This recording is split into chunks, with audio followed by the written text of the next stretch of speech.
Welcome to Chicago Jewish Cafe. Chicago is the city where we live, the city where every sixth resident now is a Muslim. It is the city where the Nation of Islam, headed by infamous anti Semite, is headquartered. Chicago is the city where the most pro Iranian American president built its first political home. The city where the mayor and city council showed themselves to be pro Hamas. Chicago is the city where DePaul University, the largest Catholic university in America, is located. The university which does not care about protecting its Jewish students when they speak out as Jews. Chicago is the city where police lack competence when it comes to finding pro-Palestinian hoodlums committing violent crimes against the Jews, even when these hoodlums are filmed and their faces are clearly visible. Chicago is also the city where it seems major Jewish institutions keep quiet about attacks on Jews when those Jews attempt to argue for Israel. I invited one such Jew, a student of DePaul University, to speak to us about what happened to him there when he tried to speak up. To start our conversation, I want you to see first a 2-minute news item about the events which took place at Chicago's DePaul University. Yeah, Judy, just this week, a meeting between the Chicago Jewish Alliance and DePaul staff to discuss the attack and safety precautions was canceled at the last minute. DePaul stating they have offered support and safety services to both Max Long and Michael Kaminsky. But the pair says that they are facing unsettling uncertainty as they work to continue their studies at the university. More than 3 months after a brutal attack by 2 masked men on the DePaul campus, Max Long is still dealing with the sickening side effects of a serious concussion. It's a process with head injuries, but I have consistent headaches. He just went for another MRI yesterday. His friend who intervened in that attack, Michael Kaminsky, dealing with his own damage, undergoing surgery this week for injuries to his wrist from the attack Chicago police call a hate crime. One person tried to distract us from the front as somebody else tried to run up from the back. It was a terrible situation, but I had to undergo surgery. The two blindsided by the men in broad daylight in November as they were advocating for peaceful dialogue about the war in Gaza. The Chicago Jewish Alliance set to meet with DePaul officials this week to discuss a pathway for the students' safety, but the meeting was abruptly canceled at the last minute. We had put up a social media post on the day before the meeting was supposed to happen. They interpreted that social media post somehow as us not coming to the table in a collaborative way. Long still attending class through Zoom only for fear of personal injury. The group behind enemy lines, now banned from DePaul's campus, singling Long out by name, calling him a butcher, even issuing a wanted poster with his photograph after the attack and encouraging DePaul students to, quote, get expletive dangerous. Anonymous posters online calling for violence against him. I don't want to be that story of the guy that survived, war in Gaza and comes back to just be stabbed in the back on his college campus. DePaul in a statement says they've met with the students and offered support to them directly, increasing safety patrols on campus and offering 24/7 safety escorts, something available to all DePaul students. But Long and Kaminsky say more needs to be done to protect Jewish students on campus. Behind enemy lines still sets up a table on the public sidewalk near the attack site. Chicago police even making contact. It's not about staying neutral at this point. It's about taking action and removing incitement and violence against students from your campus. It almost feels like it's being swept under the rug. In addition, DePaul says they have offered a meeting with the school president and provost to Long and Kaminsky, one that has yet to be scheduled. Behind enemy lines said they could not accommodate a non-camera interview today, but pointed us to a statement after they were banned from DePaul's campus that says in part, quote, this cowardly, clownish ban is a vain attempt to keep behind enemy lines from agitating the students at DePaul. No arrests have yet been made for this attack. Let's welcome our honored guest, Maxwell Long. Max. Hi, Alexander. Bruchim Chabayim. Welcome to Chicago Jewish Cafe. And let's talk a little bit about this issue that happened.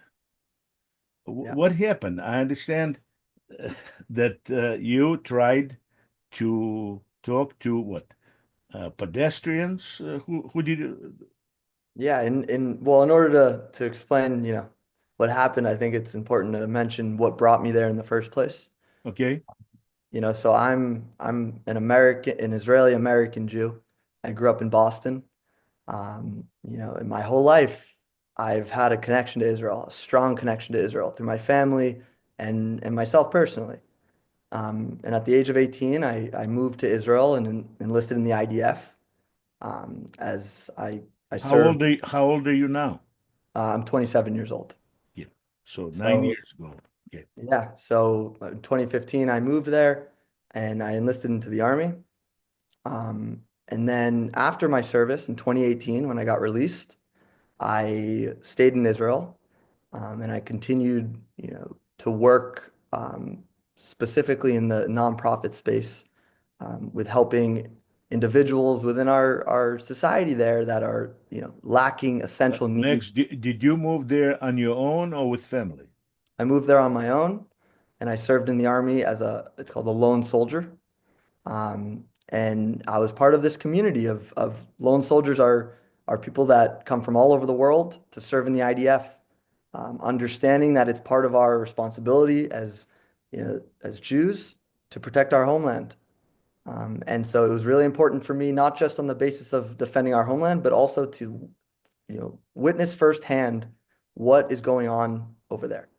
Because in order to be an advocate, you need to know exactly what you're advocating for.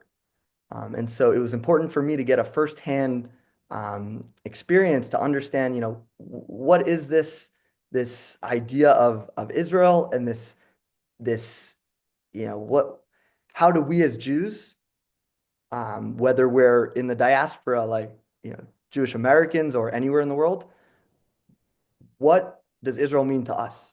And just because we live outside of Israel doesn't mean it's not a part of our life and it's not a part of who we are. After completing my service, I started supporting and working in the space of helping lone soldiers like myself, specifically with affordable housing.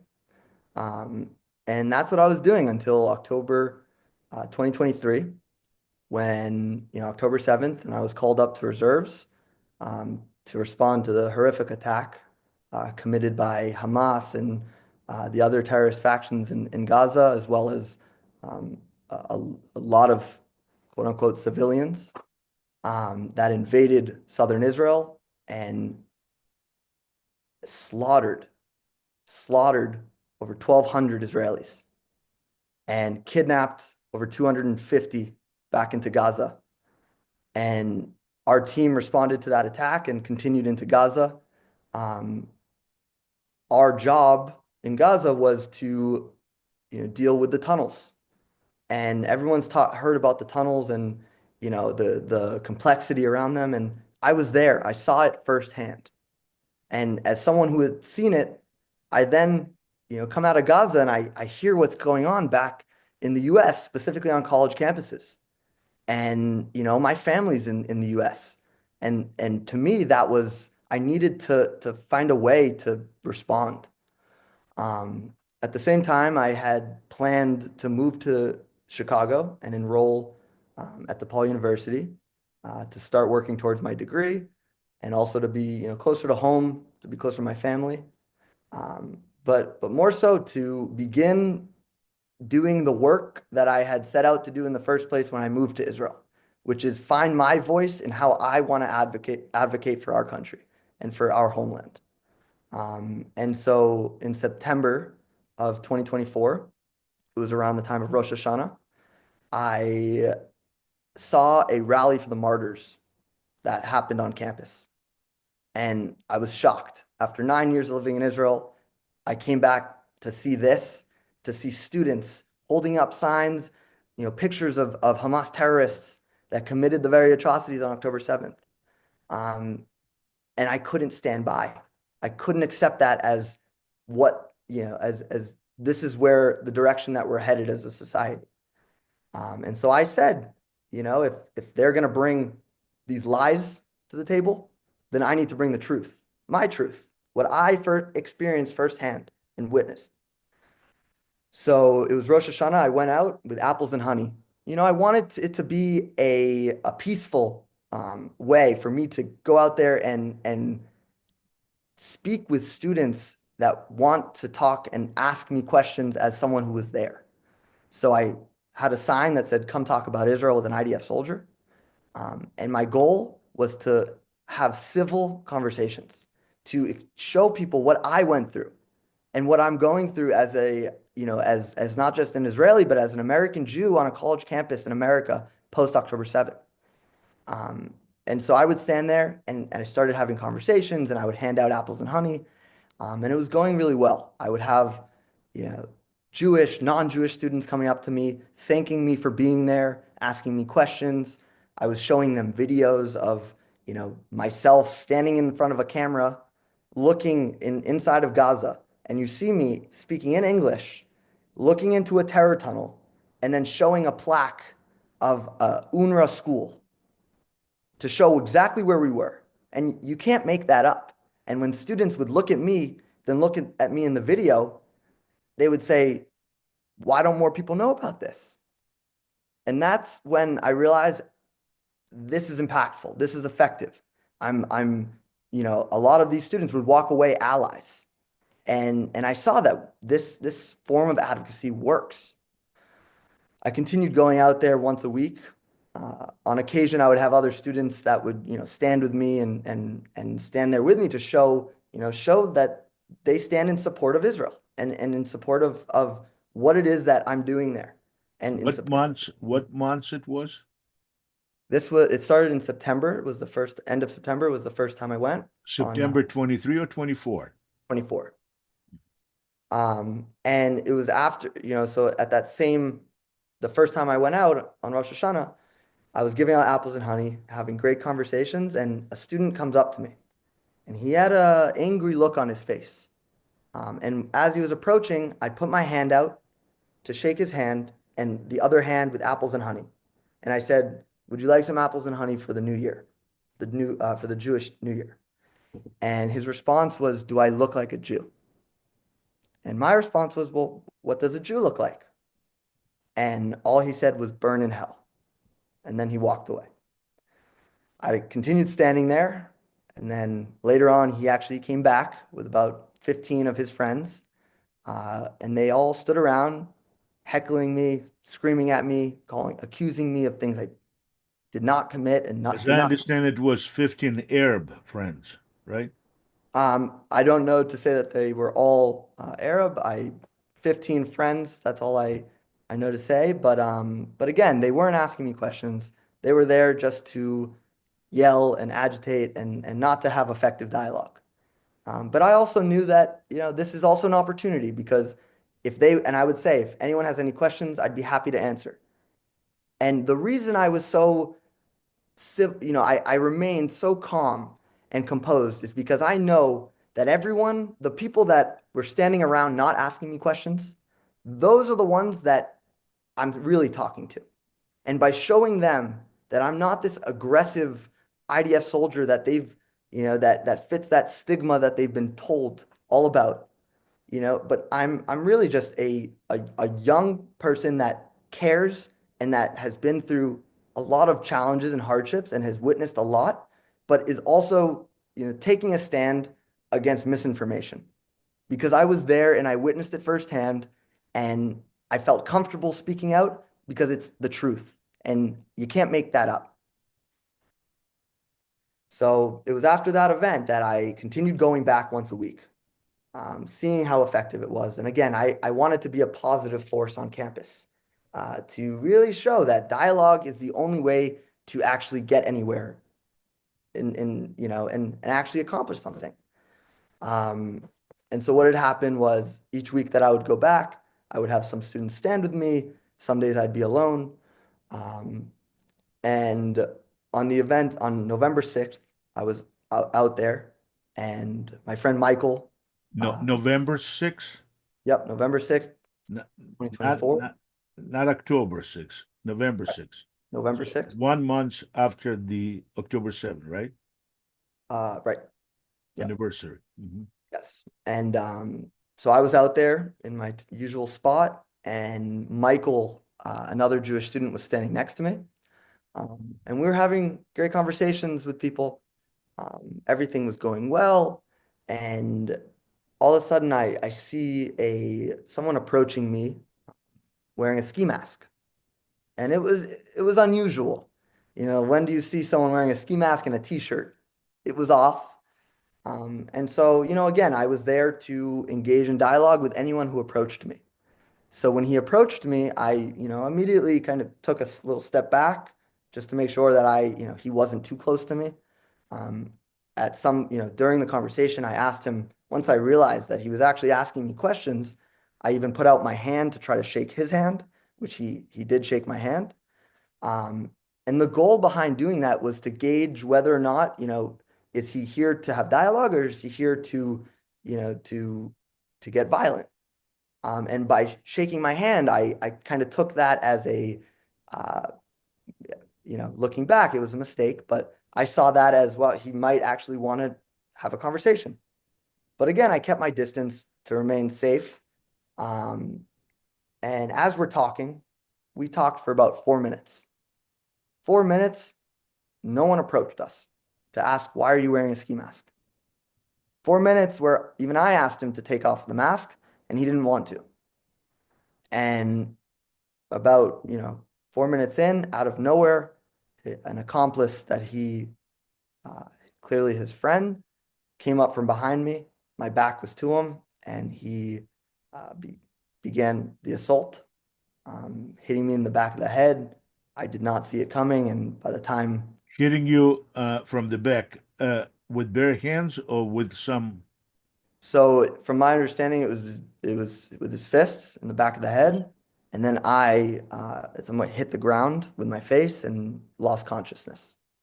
Because And of impact with the ground? I don't know from what, but I don't remember from the moment I was hit. I never saw who came up from behind me. The next thing I remember, like, truly remember, was when I went to the hospital the next day. It's all, I don't have any Meaning memory from of it. that point till hospital, you were what, unconscious? No, so after the attack, so what had happened is Michael, the other Jewish student, he tried to pull me away from them while they were attacking me. And I was unconscious. So when he tried to lift me up, Attacking you, meaning they were hitting you, continuously hitting you? That's what it yeah. is? And a bystander that was there had said after that they even smashed a can over my head, a can of soda. And, again, I'm speaking from what I had been told because I don't remember the attack. And when Michael tried to pull me away from them, one of the attackers went after him, and actually resulted in he had to get surgery last week. I mean, he still has ongoing injuries from this, as do I. And the next thing, How did they hit him? What uh, happened? I mean, it's with their fists, but just fists. yep. How many people were? Two? There were two. There was the one that came up from behind, and then the one that was distracting me. Mm. Um, What time of the day? it was about 3 o'clock. 3 o'clock. 3:20. Yeah. Was there anybody around? From what I had been told, it was between classes, so there were a lot of, passerbyers. And I believe there was also a DePaul security guard that was at the entrance of to the student center, which is right where this happened. Did security people do anything? From what I know, no. I know that they reported it to the police. And so what I had been told was when I got up after the attack, and it's, again, this is my recollection, but also what I had been told by others, that there were a few students that came up to me and told me that I got what I deserved. And one student in particular told me for killing babies in Gaza. So it goes to show the extent to which this misinformation has festered, and it's resulted in violence, because instead of engaging in dialogue, people are resorting to violence. And it's because, and in my opinion, Did you think, but you said yourself that you were not there really to have a dialogue with them. You were there in order to distribute a different type of information that they were propagating. well, I would always ask questions. I would always, if they would ask me questions, I would answer. And it wasn't just to tell them just what my, also my experiences, but, to really also understand, how can we move forward from here?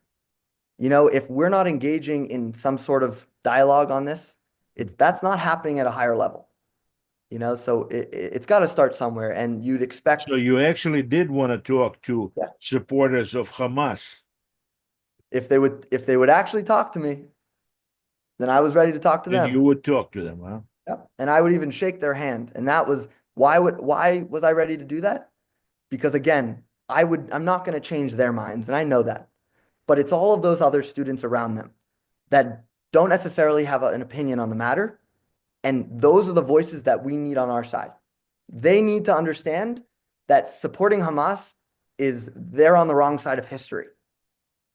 And the only way for them to be able to get that understanding is by having an experience, a positive experience with this IDF soldier, this person who's supposed to be this awful human being. But all of a sudden, one conversation with me, and the hope is, if you're a good person, you'll see that I'm a good person. And that all I want is to be able to live my life, to get an education, and to be able to have, to self-determine in my homeland. You're very, very you're a very, very idealistic person. I mean, I don't think these people can be persuaded to do anything other than what they do and to be anything other than what they are.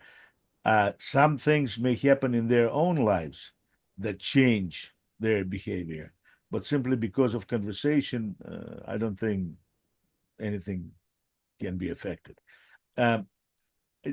Somewhere where during the preparation for this conversation, I found that DePaul University's security told you to move a little bit to a side, and you ended up right behind the line of the DePaul University territory. That is, you ended up in Chicago, like 1 foot in Chicago. So they felt that that was the reason that they could not do anything or did not want to do anything in order to protect you. Am I reading something into? Well, what I can say is I know that, the university had voiced to me that they wanted me to stand on the sidewalk. And, again, from what I had been told, it's their On sidewalk that belong to university? no, the public way. Why would they want you not to be on university ground and want it to be on public grounds? Well, the reason that I would be given each time that I would be told this was that they want to remain neutral, and that they, Neutral with regard to what? with regards to the conflict, is what they would tell me. What conflict? But there was no conflict yet at that time. No, So It what was- conflict? the idea that I was out there, Were you a student of university at that time? Yep. And that's why once I understood the rules, that I was actually, because the first time I went, I didn't want to be an agitator. I didn't want to be seen as a negative force. I wanted to be seen only as a positive force. And so the first time I went, I actually listened and I stepped onto the sidewalk. And that's when I was surrounded by. Why you did not tell him, look at this, I Well, am a student. You're right. And I didn't do that the first time, and I learned my lesson, because that's when I was surrounded by those students, and I did not have the support of, the public safety to come to my aid. So that's when I understood that it's actually, I'm allowed to stand on the property. I just am not allowed to touch the statue. And that was what I was told. So each week, instead of standing on the sidewalk, I would stand still within the property lines. But right along the property lines. Because again, I wanted to be respectful, and I feel I'm representing Jewish voices as well. And so it was important for me to not become a nuisance, but to have that positive association with what I was doing out there. And so I would stand on DePaul property, and I would always have my student ID on me. Um, but once I understood that I'm allowed to be there, I made sure to stand there. I have to say, I admire what you've done, regardless of the fact that what I said, that I do not see a point of talking to these people. But there were many other people, that might have been confused. The whole situation in the United States after October 7 was just astonishing. Instead of victims, the public atmosphere in the United States, it seemed to be siding with the murderers. Yeah. And you speaking up in public, first of all, it's exercise of your right, but secondly, from my point of view, it's exercise of your humanity and of your Jewishness. Exactly. And I want to mention, Alexander, that another reason I would go out there, and I only understood this when Jewish students would approach me and would come up, some of them crying, saying, "We don't even have class today, but we're coming to campus because we saw that you were out here, and we've been so afraid to even come to class. And that the fact that you're able to be out here and do this safely, we Absolutely. feel safe coming to class." And unfortunately, after the attack, that changed. The Jewish students don't feel safe anymore. And not They that, became quiet. They were silenced.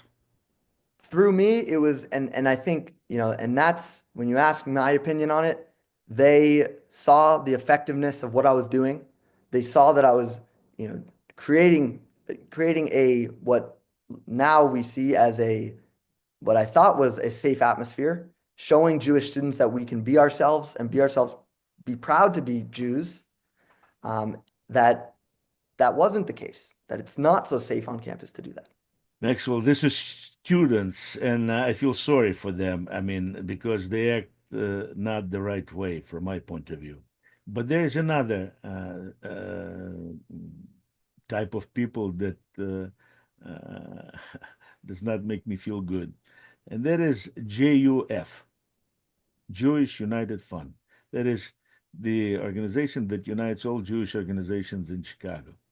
They do have your web page with your information about you, but they do not have anything about what took place at DePaul University there. They only have good things for you to say, that you went as a volunteer, that you did this, you did this. There's a page about you, but nothing about what happened at DePaul University. That really upsets me.